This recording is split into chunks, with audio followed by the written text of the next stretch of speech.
Bonsoir, bonsoir à toutes et à tous. Bienvenue de nouveau dans ce nouveau webinaire Grands Espaces dédié ce soir à la Norvège, donc pays des baleines et des aurores boréales. Nous sommes encore nombreux ce soir, vous êtes nombreux encore ce soir à nous rejoindre. Comme d'habitude, on va introduire doucement cette conférence en ligne afin que tout le monde ait le temps de se connecter.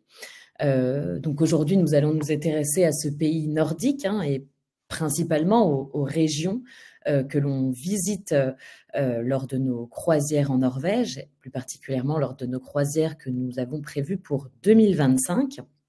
Donc des croisières qui se situent au nord de la Norvège, au-delà du cercle polaire, donc dans la région de Tromsø. La Norvège est un pays qui attire par sa situation géographique d'une part, où l'on peut profiter alors l'été du soleil de minuit, mais surtout l'hiver, et c'est ce qui nous intéresse, des aurores boréales qui viennent donc lacérer le ciel de ces draperies de couleurs. Mais la Norvège attire aussi pour sa côte, qui est donc lacérée de fjords sur presque toute sa longueur et bordée vraiment d'innombrables îles qui sont en grande partie inhabitées. Elle attire aussi la Norvège par son histoire, celle des Vikings, mais aussi celle du peuple Sami, qui perpétue ses traditions, notamment dans le nord de la Norvège. Elle attire par ses paysages, l'histoire donc qui jonche ses côtes, les villages authentiques, qui animent quelque peu tous ces fjords endormis. Alors maintenant que tout le monde, je pense, nous a rejoints, nous allons pouvoir commencer cette présentation du pays du ciel qui danse. Alors on va juste commencer par un petit point géographique de la Norvège. Donc si l'on regarde une carte, la Norvège fait partie donc des pays scandinaves, donc au même titre que la Suède, que le Danemark, que l'Islande. Alors contrairement à une idée répandue, la Finlande ne fait pas partie de cet ensemble, mais on regroupe néanmoins donc l'ensemble de ces pays avec la Finlande donc sous le terme de pays nordiques. Par rapport aux autres pays nordiques, la géographie de la Norvège se distingue d'abord par son étendue. Il faut savoir que la distance qui sépare le point le plus au sud du pays, donc la région, comme vous voyez, tout en bas sur la carte, tout en bas de la Norvège, donc la région de Kristiansand, si l'on va jusqu'en haut de la Norvège, donc au point le plus au nord-est, dans la région de Kirkenes, on a environ 1750 km à vol d'oiseau. Donc c'est à peu près la distance qui sépare donc le nord du pays à Rome, pour vous donner une ordre d'idée. La Norvège s'étend au nord, plus au nord encore que n'importe quel pays européen, puisque, vous le savez sans doute, c'est sur son territoire que se situe la fameuse, la très connue, la mythique même falaise du Cap Nord, qui est souvent représentée comme le point le plus septentrional au monde. Donc un point, le Cap Nord, que nous irons visiter donc avec l'un de nos voyages, donc qui va se dérouler en mars en 2024 et puis que nous continuerons, perpétuerons en 2025. Donc nous y reviendrons. Comme je le disais dans l'introduction, la Norvège est aussi remarquable par sa côte, évidemment. C'est vraiment un pays qui est tout entier tourné vers la mer.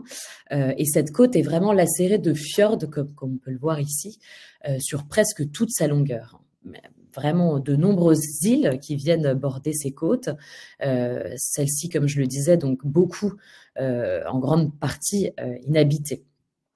Le long de cette côte, donc la mer a la particularité sur la côte ouest de la Norvège de ne presque jamais geler, et ce pour cause, puisque la particularité de la Norvège, cela le doit au Gulf Stream, hein, ce courant marin qui vient baigner nos côtes européennes et qui assure donc un climat que nous assurons. Ça permet donc sur les côtes de la Norvège un climat plutôt tempéré, si je puis dire, pour un pays situé aussi au nord, et qui fait que donc les mers sont très rarement gelées. Les régions donc de la Norvège sont plus chaudes que d'autres régions de la planète situées à cette même altitude. Les hivers, par exemple, à Tromsø seront moins rigoureux qu'ailleurs, que des deux autres villes situées à la même latitude. On l'appelle donc Tromsø la ville d'ailleurs, la capitale même des aurores boréales. La Norvège est également donc le pays européen le plus montagneux, devant l'Espagne et la Suède, avec un tiers de sa superficie qui se situe au-delà, comme on dit, de la limite des arbres. Donc pour relier par exemple les deux plus grandes villes du pays, qui sont Oslo et Bergen, il faut ainsi partir pour une longue traversée à travers un immense plateau montagneux. Vous excuserez ma prononciation, le Hardangervidda, voilà, qui est ce long massif montagneux qui vient barder donc toute la Norvège et rendre parfois les trajets un petit peu plus longs, un petit peu difficiles, mais néanmoins toujours aussi magnifiques. Donc la Norvège présente la plus faible densité de population du continent européen. C'est vrai que quand on visite les villages des Lofoten, par exemple, des archipels de Lofoten, on se rend bien compte que ce sont de petits villages avec parfois quelques dizaines d'habitants l'hiver. On se retrouve bien seul au monde dans ces régions aux périodes que nous visitons, et c'est ça qui est très agréable. Mais voilà, nous avons quelques 15 habitants au kilomètre carré en Norvège. Donc c'est ce qui fait du pays un pays qui est 8 fois moins peuplé que la France métropolitaine, et donc qui offre de ce fait de vastes paysages sauvages que l'on va pouvoir découvrir durant nos voyages, des paysages sauvages donc qui, à la période que nous les découvrons, sont plutôt enneigés, vraiment dans un écrin immaculé, ce qui les rend encore plus majestueux. Alors, la Norvège connaît également un caractère multiculturel fort, puisque 17% de sa population est issue de l'immigration, contre 12% à titre d'exemple en France. Donc, les différentes régions de la Norvège offrent des traditions culturelles contrastées, différentes, comme dans tout pays finalement, mais voilà, c'est vrai que c'est très marqué en Norvège. Le nord du pays est ainsi le foyer des Samis, un peuple indigène dont la culture rappellerait parfois celle des Amérindiens d'Amérique du Nord. Les Samis sont souvent considérés comme le dernier peuple autochtone d'Europe. Ils sont présents vraiment au nord de la Norvège, au nord de la Suède et en Finlande. Ils ont longtemps été colonisés par le pouvoir norvégien, mais ils bénéficient aujourd'hui d'une certaine autonomie et ont leur propre parlement qui les protège amplement. Ils sont aujourd'hui les seuls citoyens norvégiens autorisés à pratiquer une tradition ancestrale qui est celle que nous voyons ici à l'image, donc l'élevage de rennes.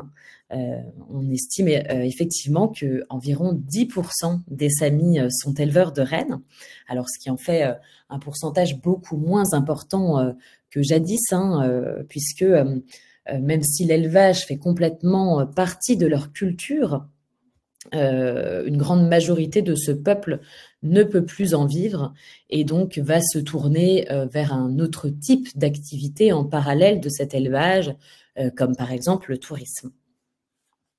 Mais la Norvège, c'est aussi une large histoire, une histoire de vikings, de pêcheurs, d'explorateurs, par sa vaste et longue façade maritime, découpée donc de baies, de fjords. La Norvège a de tout temps été le pays des hommes de la mer et du Nord. Donc les Vikings des îles Lofoten ont conquis l'Islande, puis le Groenland et l'Amérique. Et les fjords et les milliers d'îles qui s'égrènent le long des côtes ont tracé donc la route intérieure maritime qui a été empruntée donc dès le Moyen Âge et qui permit notamment la découverte du fameux Cap Nord en 1553. Alors plus tard, les grands explorateurs que nous connaissons, tels que Amundsen, Nansen, ont mis le cap vers l'Arctique depuis Tromsø, la capitale du Nord, la capitale des aurores boréales, où nous passerons durant nos voyages, et forgeant donc ainsi la tradition polaire du pays. On a aussi eu de célèbres pêcheurs de morues, chasseurs de baleines, malheureusement, qui ont également écrit l'histoire, ainsi que donc les éleveurs, bien sûr, nomades de rennes dont on a parlé précédemment, les Samis, et puis donc les grands aventuriers qui ont marqué de nombreux vestiges donc de ces côtes norvégiennes. De nos jours, les peuples de la mer donc vivent des extraordinaires richesses de la mer du Nord et de l'Atlantique Nord, puisqu'elle est faite d'immenses bancs de poissons qui font le bonheur des pêcheurs, mais qui font aussi le bonheur des cétacés que nous irons tenter d'observer lors de nos croisières. Donc, c'est l'avantage de se déplacer en bateau le long de ces côtes et à l'intérieur des fjords, puisque c'est une extraordinaire façon de pouvoir observer la faune maritime, les mammifères marins, qui sont vraiment en nombre dans ces régions, mais nous y reviendrons. Alors, pourquoi explorer la Norvège? Les raisons sont multiples, mais nous allons revenir déjà sur quelques points. Donc, la Norvège, c'est vraiment un écrin de nature. Les montagnes norvégiennes flottent sur la mer, qui envahit vraiment les terres en fjords vraiment profonds, comme nous avons pu le voir, et que nous allons pouvoir sillonner. En bateau, ce sont parfois des fjords avec des parois vertigineuses, telles que le Trollfjord, que nous allons pouvoir explorer. On a des massifs de granit qui sont éclatés par le gel et qui culminent en pics impressionnants sur lesquels dévalent parfois des glaciers qui ont découpé donc des vallées profondes et qui ressemblent bien sûr aux grands massifs alpins, reliefs alpins. On a des parfois impressionnantes qui bordent les eaux calmes des routes maritimes.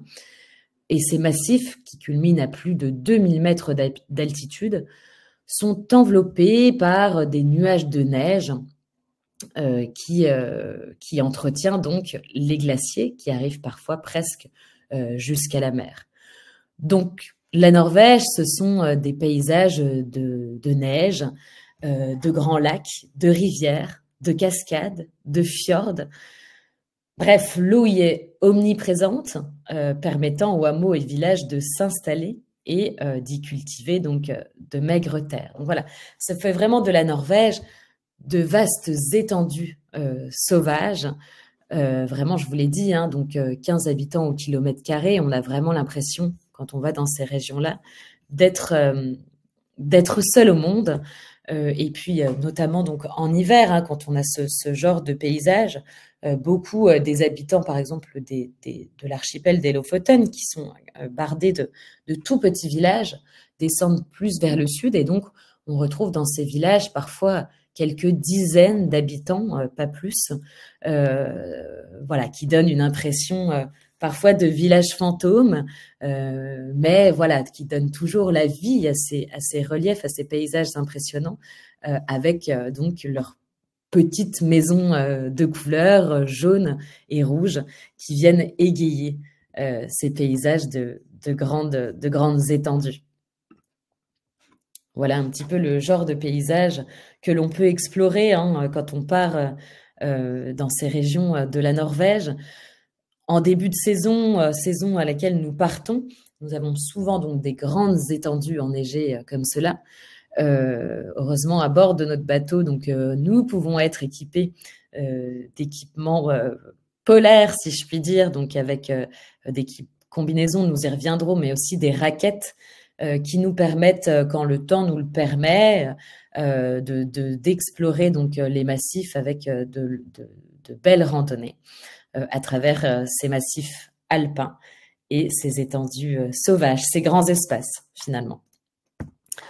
Alors on le sait également, hein, la Norvège, c'est surtout, et c'est ce pourquoi vous venez parfois visiter ces contrées, c'est évidemment le pays des grandes baleines et des orques. Donc il est vrai que de janvier à avril, les fjords du nord de la Norvège attirent d'immenses bancs de harengs et de morues qui viennent tous donc de la mer de Barents et qui deviennent alors de la nourriture pour les grandes baleines qui se rassemblent dans la région. Alors il faut savoir que en 1933, hein, il y avait 10 000 pêcheurs qui exploitaient ces bancs, ce qui était énorme. Ils étaient 8 500 en 1970. Donc, de nos jours, hein, encore, la Russie et la Norvège pêchent environ 522 000 tonnes de cabillaud. Et donc, des millions de têtes de morue se pressent encore sur les séchoirs. La Norvège, c'est aussi l'un des 2 pays au monde à tuer les baleines, hein, 432 en 2017. On a eu un quota de 1300 en 2018. Mais l'observation de ces doux géants des mers rapporte à présent plus à l'économie locale que cette chasse d'un autre âge. Hein.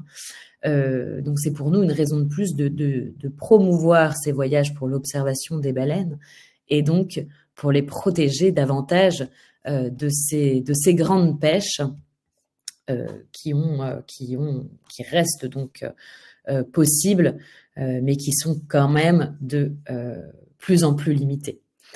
Alors, que peut-on observer dans les fjords de Norvège? Comme on le voit ici, on peut observer déjà les mégaptères, ou alors qu'on appelle également baleines à bosse. Alors, ces grandes baleines hein, qui peuvent atteindre 25 tonnes et peuvent mesurer 13 à 14 mètres, se baladent un petit peu dans les fjords de Norvège. Donc là, elles tirent leur nom, baleines à bosse, hein, des nageoires pectorales de 6 mètres de longueur qu'elles abordent. Donc ces baleines-là, pour se nourrir, sondent, souvent en dévoilant leur queue, comme on peut le voir ici, pour le plus grand bonheur hein, des photographes. Hein. Et elles sont donc vraiment régulières dans les fjords. Donc en fonction de la période, il n'est vraiment pas rare d'observer ces baleines, mais observer aussi des scènes de chasse de grands bancs de poissons. Donc c'est absolument formidable hein, d'être à bord des bateaux ou à bord de nos zodiacs, de nos embarcations, et puis d'aller observer donc ce doux ballet des baleines, si je puis dire, dans les fjords de Norvège. Donc ils laissent parfois apparaître leur dos, leurs nageoires, et puis donc leur immense queue qui vient balayer donc la surface. En Norvège, on pourra également partir observer les cachalots qui, eux, peuvent atteindre un poids de 50 tonnes, hein, donc beaucoup plus, le double même que les baleines à bosse. Donc c'est vraiment énorme. D'ailleurs, leur énorme tête abrite un cerveau de 8 kilos, hein, c'est dire le plus gros du monde vivant actuel, donc le cachalot. Il plonge, lui, à 400 mètres de profondeur et jusqu'à 3 km, hein, donc c'est vraiment un fin plongeur, pour aller donc se nourrir des poissons et de calamars, entre autres. Donc c'est une population qui se laisse assez observer facilement au Lofoten, notamment dans la région des Lofoten. Si vous suivez un petit peu nos voyages, puisqu'on a un voyage qui est parti ce week-end en Norvège, donc ils ont eu la chance d'observer un banc de cachalots, je crois aujourd'hui, de 7 à 8 cachalots. Donc voilà, c'est vraiment des scènes que l'on a l'habitude d'observer dans les fjords de Norvège. Avec de la chance, évidemment, nous ne pouvons pas garantir l'observation de ces cétacés, mais voilà, c'est toujours un magnifique spectacle que de les observer, notamment chassés en groupe. Voilà pour le cachalot. Et puis enfin, le dernier que l'on peut observer, donc c'est celui-là, l'orque, qui lui appartient à la famille des dauphins. Donc c'est aussi un cétacé qui va peupler les eaux norvégiennes. Donc les orques, eux, sont des baleines à dents qui se nourrissent de mammifères marins et de poissons. Donc ils sont un peu plus petits, ils mesurent de 5 à 9 mètres en général pour les plus gros, donc pour les mâles. Et comme les cachalots, ils se déplacent en groupe, donc ça peut varier de 2 à 10 individus environ, ça peut même être plus. Et donc ça rend l'observation d'autant plus exceptionnelle quand on peut voir des bancs d'orques comme cela. Voilà, c'est absolument magnifique. Voilà le genre d'observation que l'on peut avoir sur nos voyages. Une photo qui a été prise, je crois, en 2023, oui, nous sommes déjà en 2024, voilà. 2023 lors d'une de nos croisières. Donc c'est vrai qu'on les rencontre souvent, les orques, entre les Lofoten et un peu plus au nord, Alta. Voilà, donc il n'y a pas de science exacte, mais pareil, ce sont des populations que nous pouvons observer, et également les scènes de chasse des orques sont absolument incroyables. Voilà pour la faune marine que l'on peut observer dans les fjords de Norvège et qu'il n'est pas rare d'observer dans les fjords de Norvège. Mais une autre raison pour laquelle vous êtes bien souvent attirés par des voyages en Norvège, ce sont bien sûr les aurores boréales. Alors pour faire un petit peu de mythologie, le mot aurore provient de la mythologie romaine. Aurore était en fait la déesse de l'aube. Et donc, les aurores polaires se manifestent aux deux pôles magnétiques de la Terre, donc au pôle Nord et au pôle Sud. On les appelle donc aurores boréales au pôle Nord et aurores australes au pôle Sud. Dans les pays nordiques, donc aussi bien qu'en Nouvelle-Zélande et en Chine, la tradition regorge de croyances et de légendes à propos de ces aurores boréales. Elles sont parfois associées à la mort, elles étaient vues comme le reflet des guerriers célestes, des dragons crachant du feu, ou encore, pour certains, elles représentaient les personnes décédées. Pour les Vikings, par exemple, elles étaient le reflet des boucliers des Valkyries. Pour faire un petit peu plus, parler un petit peu plus scientifique, en fait, les aurores boréales, qu'est-ce que c'est? Le Soleil éjecte donc des particules chargées d'électrons et de protons dans l'espace. C'est ce qu'on appelle le vent solaire. Je vais mettre d'ailleurs mon petit schéma pour tenter d'expliquer un petit peu plus ce phénomène. Donc le champ magnétique de la Terre, que l'on voit là, forme un bouclier invisible qui font dévier le vent solaire autour de notre planète. Et pendant ce processus, donc les lignes du champ magnétique s'étirent du côté de la Terre, opposé au Soleil. Puis elles reprennent brusquement leur forme originale, un petit peu comme un élastique. Elles projettent ainsi des particules chargées vers la Terre, le long des lignes du champ magnétique. C'est là que l'aurore boréale se forme. C'est lorsqu'il y a collision entre ces particules chargées et les gaz qui se trouvent dans la haute atmosphère terrestre. Donc ces collisions génèrent de minuscules éclats lumineux qui emplissent donc le ciel de voiles colorées, donc de ces draperies que l'on peut voir dans le ciel, comme derrière moi actuellement. Et comme ici, voilà, c'est ce genre de spectacle que vous pourrez observer en Norvège. Donc un ciel lacéré par des couleurs vives de ces aurores qui font vraiment danser le ciel dans un ballet vraiment hypnotique qui laisse des souvenirs impérissables.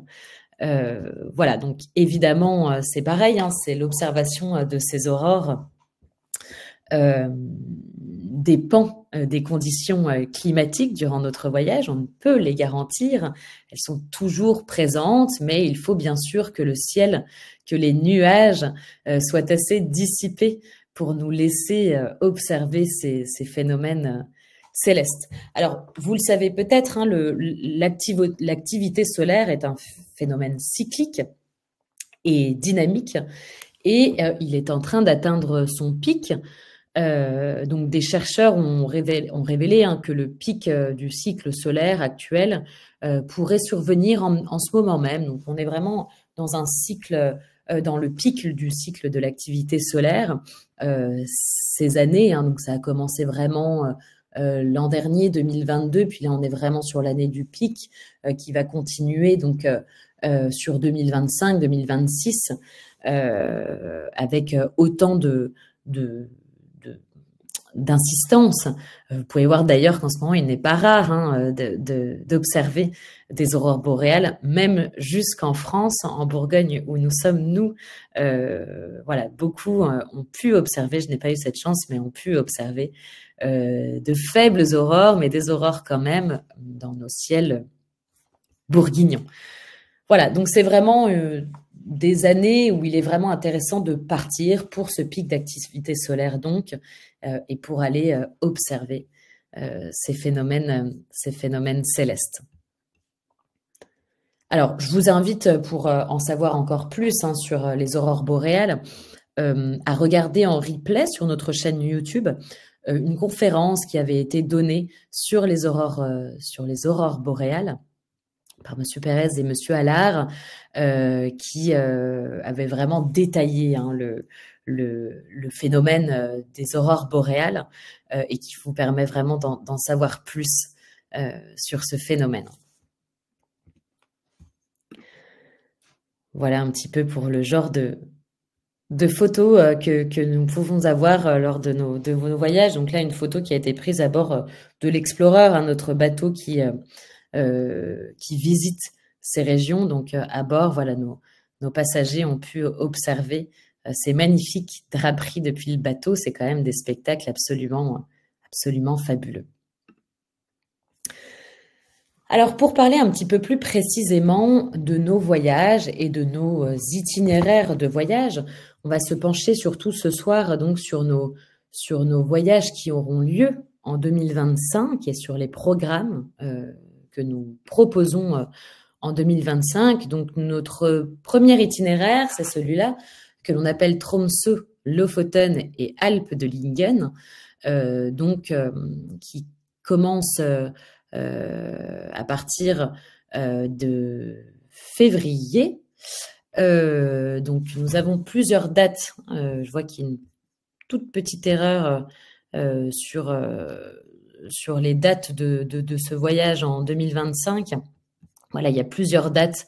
Hein, donc, ça va être du 1er au 9, du 9 au 17 février et du 2 au 8 mars.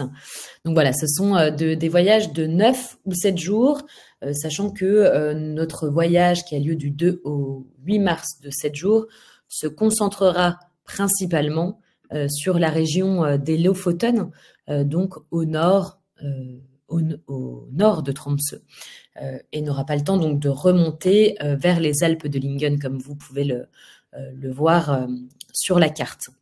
Donc, c'est un itinéraire. Tous nos itinéraires, de toute façon, comme je vous l'ai dit, partent de Tromsø, donc la fameuse ville capitale même des aurores boréales, hein, qui se situe au-delà du cercle polaire et que nous pouvons découvrir à ces périodes totalement enneigées. Donc, on commencera toujours hein, par une visite de cette ville, visite de Tromsø et de ses musées, notamment le musée de l'exploration polaire qui est absolument, qui donne des informations très intéressantes sur toutes les explorations que nous avons évoquées, Amundsen, Nansen, qui ont pu parcourir ces régions, donc du temps libre aussi pour découvrir cette ville, pour aller découvrir la cathédrale des neiges, les vieux quartiers de la ville avec ces maisons colorées en bois. Il faut savoir que Tromsø, on l'appelle aussi le petit Paris du Nord. Donc, c'est toujours le point de départ donc pour nos voyages en Norvège. On aura la possibilité aussi de prendre le téléphérique pour prendre un petit peu de hauteur et pour admirer, comme on le voit ici, les paysages enneigés de Tromsø. Donc c'est un voyage qui continuera donc vers le sud, oui, j'ai dit le nord, vers le sud, pardon, de Tromsø, en direction donc des Lofoten. Alors pour le voyage de 7 jours, on descendra directement vers les Lofoten. Et pour le voyage de 9 jours, nous monterons donc dans le fjord de Tromsø et irons explorer les Alpes de Lyngen et ces paysages superbes hein, de massifs alpins avec la visite de villages de pêcheurs qui ont gardé vraiment des aspects du 19e siècle avec ces vieilles cabanes en bois. Et puis donc cette chaîne vraiment des Alpes de Lyngen qui culmine derrière vous à 1833 mètres d'altitude et qui s'étale cet immense massif sur 90 kilomètres de long, donc ce qui donne vraiment lieu à des navigations magnifiques. Et quand le temps est un temps comme celui-ci, voilà, on a des paysages absolument fabuleux, tout enneigés bien sûr à cette période. Et puis il faut savoir donc que le nord de Tromsø est vraiment et le fjord de Tromsø est vraiment réputé pour l'observation de cétacés. Donc voilà, nous irons évidemment naviguer pour profiter de ce paysage merveilleux des Alpes de Lyngen, mais aussi pour partir à la recherche des cétacés. Donc cette croisière continuera vers le sud cette fois, donc en passant par des fjords vraiment incroyables. C'est l'avantage aussi de parcourir la Norvège en bateau, puisque nous pouvons prendre la route intérieure des fjords et passer dans des fjords comme celui-ci, le Trollfjord, qui est réputé pour ses passages très étroits et ses sommets qui dépassent les 1000 mètres d'altitude. Donc c'est vraiment des navigations qui sont splendides. Le bateau est vraiment enclavé hein, dans ces fjords et avec ces parois vraiment vertigineuses qui se déploient tout autour de nous. Voilà, pareil, hein, quand le temps est comme celui-ci, ça donne lieu à des paysages magnifiques. Mais enfin, c'est aussi appréciable de le visiter, de les explorer avec un temps un peu plus polaire, avec un ciel plus bas gris qui donne lieu à des couleurs un petit peu différentes. C'est tout aussi magnifique, je dirais. Et puis, nous continuerons donc évidemment cette fois-ci vers l'archipel des Lofoten et ses points. Donc, l'archipel des Lofoten, c'est vraiment tout au bout d'une péninsule encore sauvage, au large de Bodo, que se trouve l'archipel. Donc, c'est vraiment un endroit unique au monde. Hein. Bien que situé en haute latitude, la région elle dévoile, comme vous le voyez là, des montagnes aux pics acérés qui s'élancent vers une mer azur, qui parfois la couleur est digne des plus beaux lagons des Caraïbes, donc ce qui fait un contraste entre le bleu azur de ces fjords, de la mer de ces fjords, et puis du blanc immaculé qui barde les montagnes. Donc ça donne lieu vraiment à des paysages magnifiques. Donc ici, on a la petite ville de Reyne, hein, qui est absolument incontournable quand on le visite l'archipel des Lofoten. C'est la baie de Reyne hein, qui est vraiment, je dirais, la plus spectaculaire des Lofoten.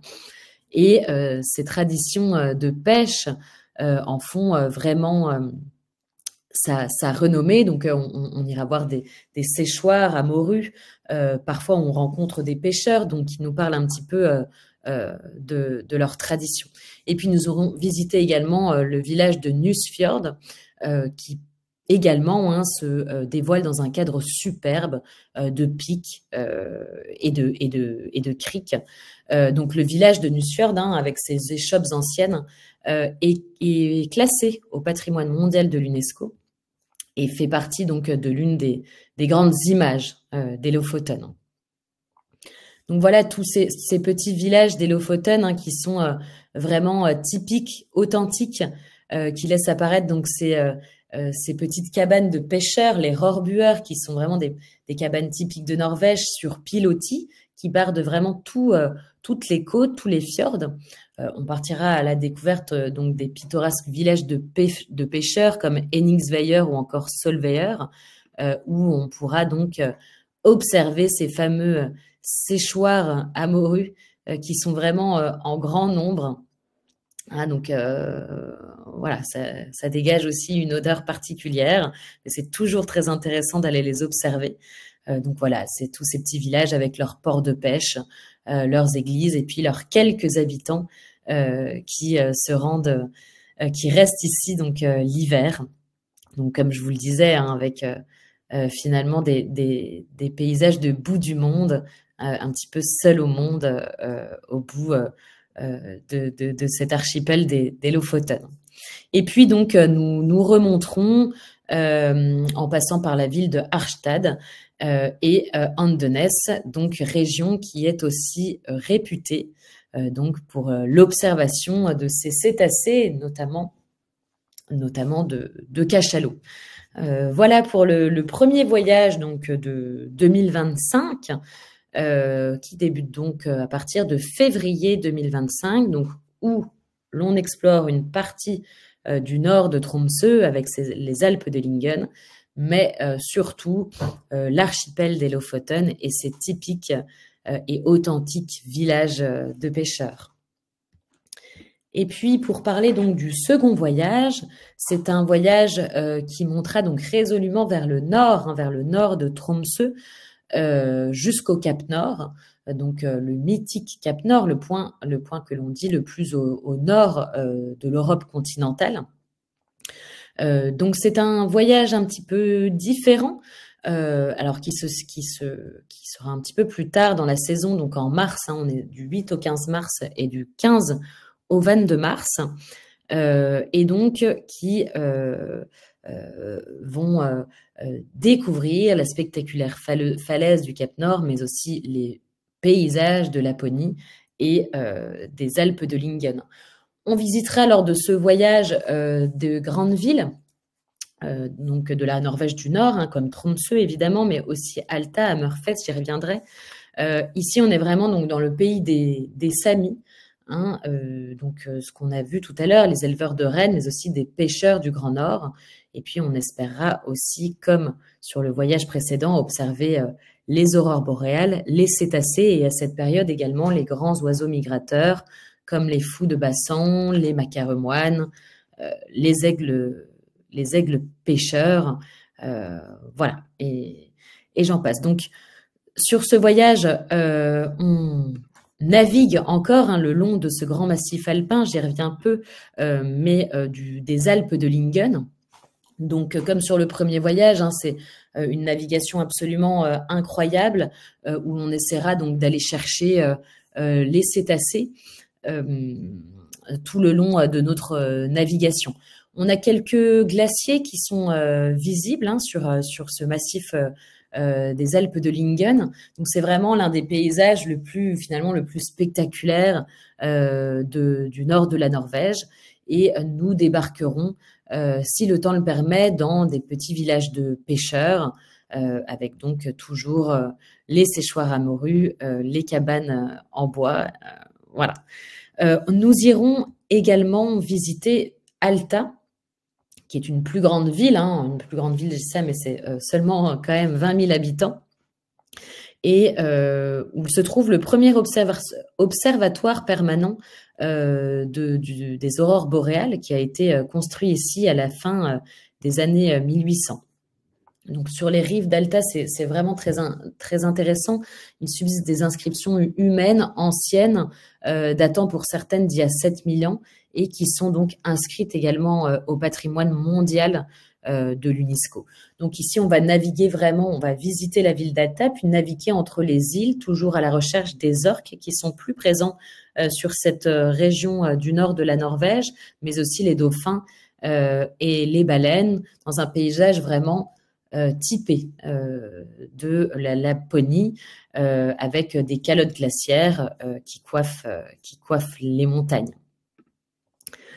On ira également visiter Hammerfest, qui est au cœur du pays Sami et dont le blason est un ours blanc. Donc c'était autrefois une capitale baleinière, hein, il faut le savoir.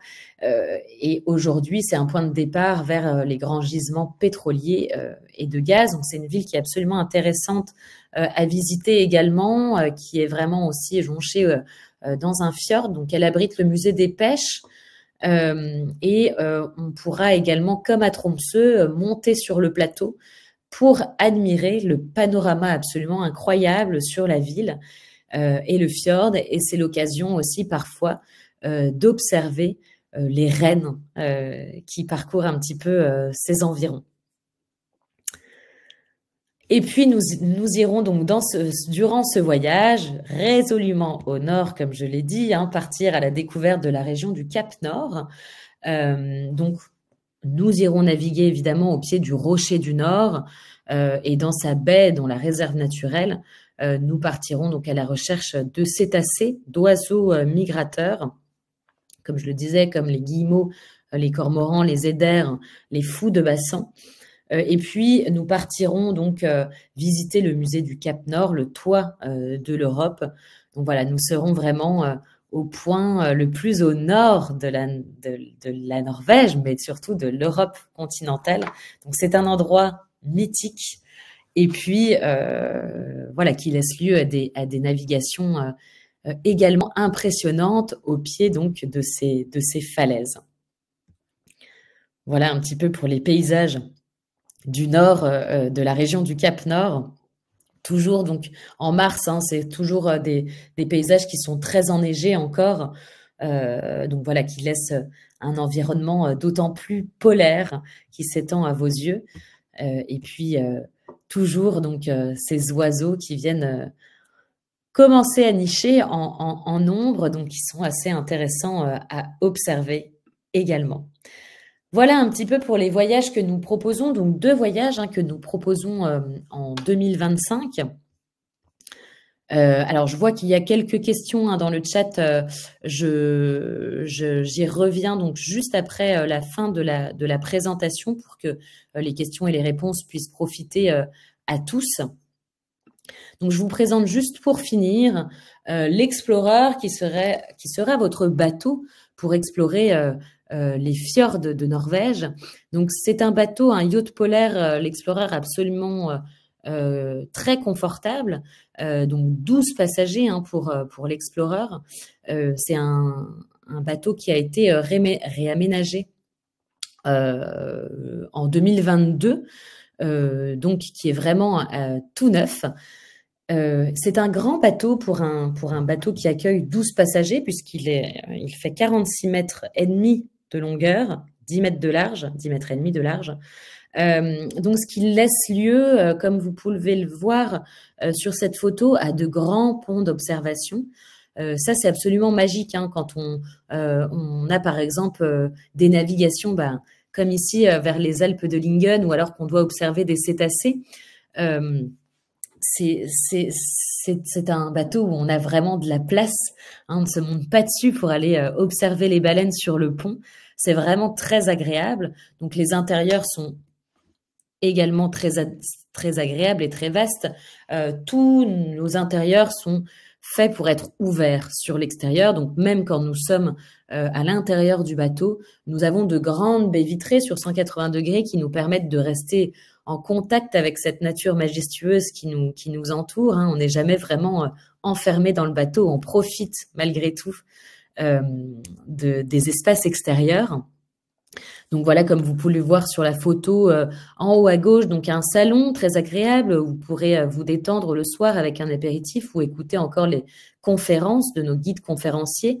Un restaurant donc en bas à gauche avec 2 tables à votre disposition qui vous permettent aussi de manger en compagnie de vos guides. C'est toujours très intéressant également de manger avec eux. Ça permet de continuer un petit peu les discussions et les questions que l'on peut avoir durant une croisière comme celle-ci.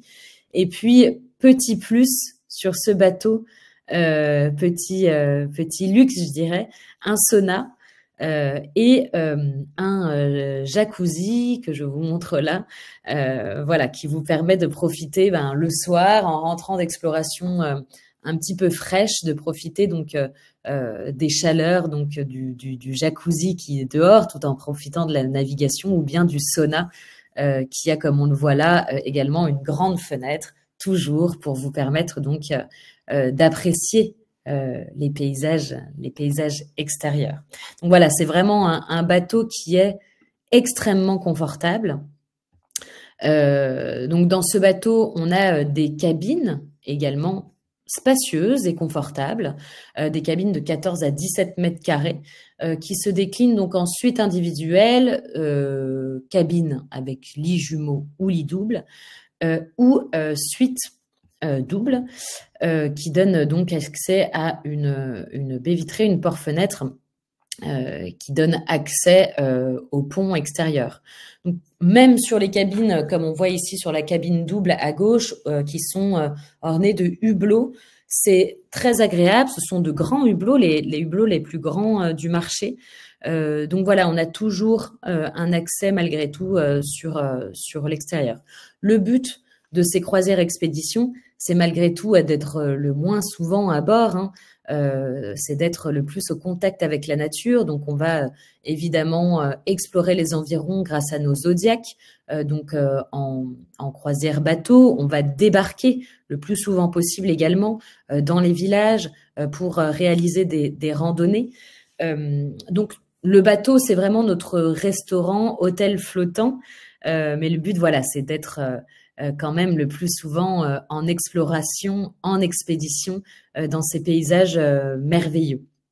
Vous êtes sur ces bateaux toujours accompagnés, donc en Norvège, vous êtes accompagné par un guide polaire en général, qui saura vous accompagner donc du début à la fin, qui sont des guides qui partent depuis des dizaines d'années dans ces régions de Norvège, et qui connaissent donc sur le bout des doigts ces régions, qui connaissent les plus belles randonnées, et qui sont là pour vous apporter tout un lot de connaissances sur l'histoire qui jonche les côtes de la Norvège, comme on l'a dit, sur la faune, sur la flore, voilà, qui est là pour répondre absolument à toutes vos questions.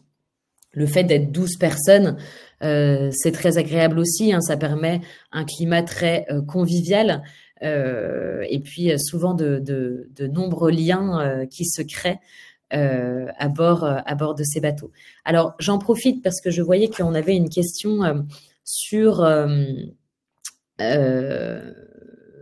l'accompagnant de ces voyages. Alors, sur 2025, nos guides ne sont pas encore confirmés pour le moment. En général, beaucoup de ces voyages sont accompagnés par Xavier Allard, qui justement n'a pas pu être là ce soir parce qu'il est en Norvège actuellement à bord de l'Explorer. Sinon, c'est un de nos guides qui présente en général la Norvège.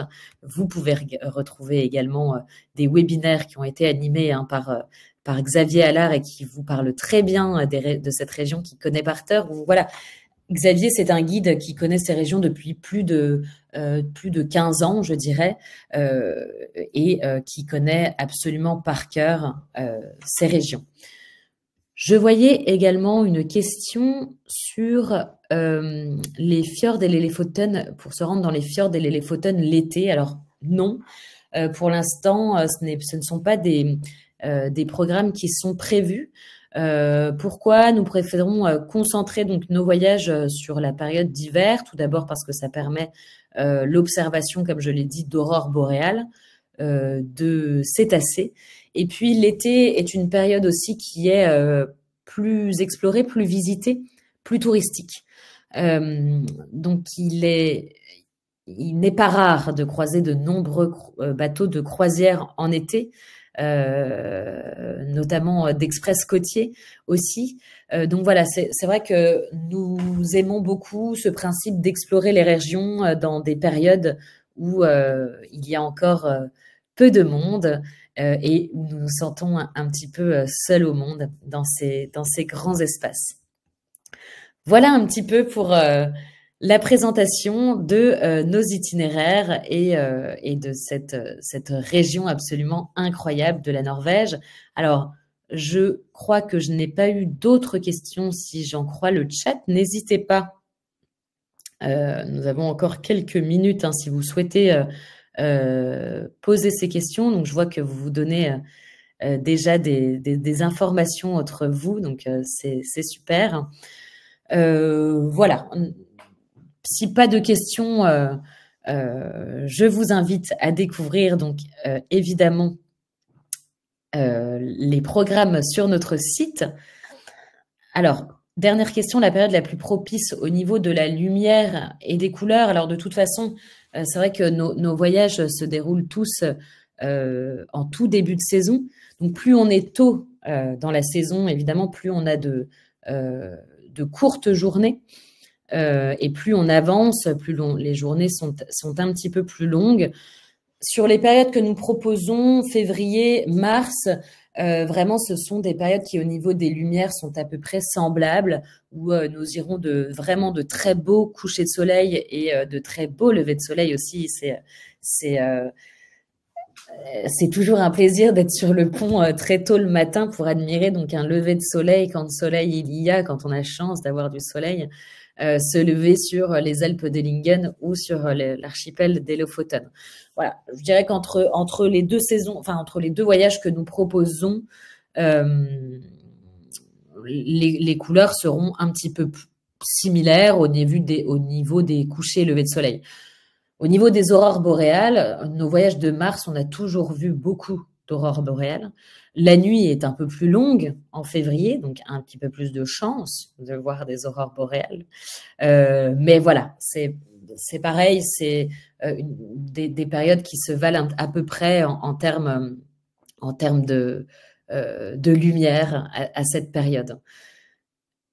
Voilà, fin janvier, début février, j'ai eu des aurores boréales chaque nuit pendant 10 jours. Ça, c'est une chance absolument incroyable de pouvoir observer des aurores boréales tous les jours. Écoutez, si pas plus de questions, on va en rester là pour le webinaire de ce soir. Donc, je vous invite toujours pareil à nous suivre sur nos réseaux sociaux, donc sur Instagram, Voyage Grands Espaces, sur Facebook Grands Espaces également, et YouTube Grands Espaces. Donc, les réseaux sociaux pour voir et admirer donc nos photos prises pendant les voyages, pour regarder toutes nos vidéos également, mais aussi toutes nos conférences en replay. Vous retrouverez donc ce webinaire en replay dès demain sur YouTube. Vous recevrez également un lien de replay ce soir directement après la fin de l'événement sur vos boîtes mail. Donc, n'hésitez pas à les partager.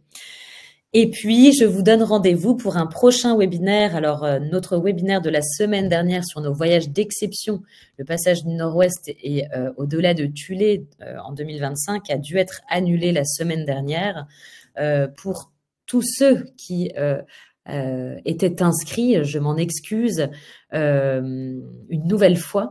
Mais nous nous donnons rendez-vous donc jeudi 8 février, donc dans une semaine tout pile, à la même heure, 18h, pour découvrir les voyages d'exception en Arctique. Merci à vous d'être toujours aussi nombreux. Et puis, à la prochaine fois, à la semaine prochaine pour un nouveau webinaire. Et je l'espère, à bientôt à bord pour observer les draperies et les cétacés de Norvège. Au revoir, merci beaucoup.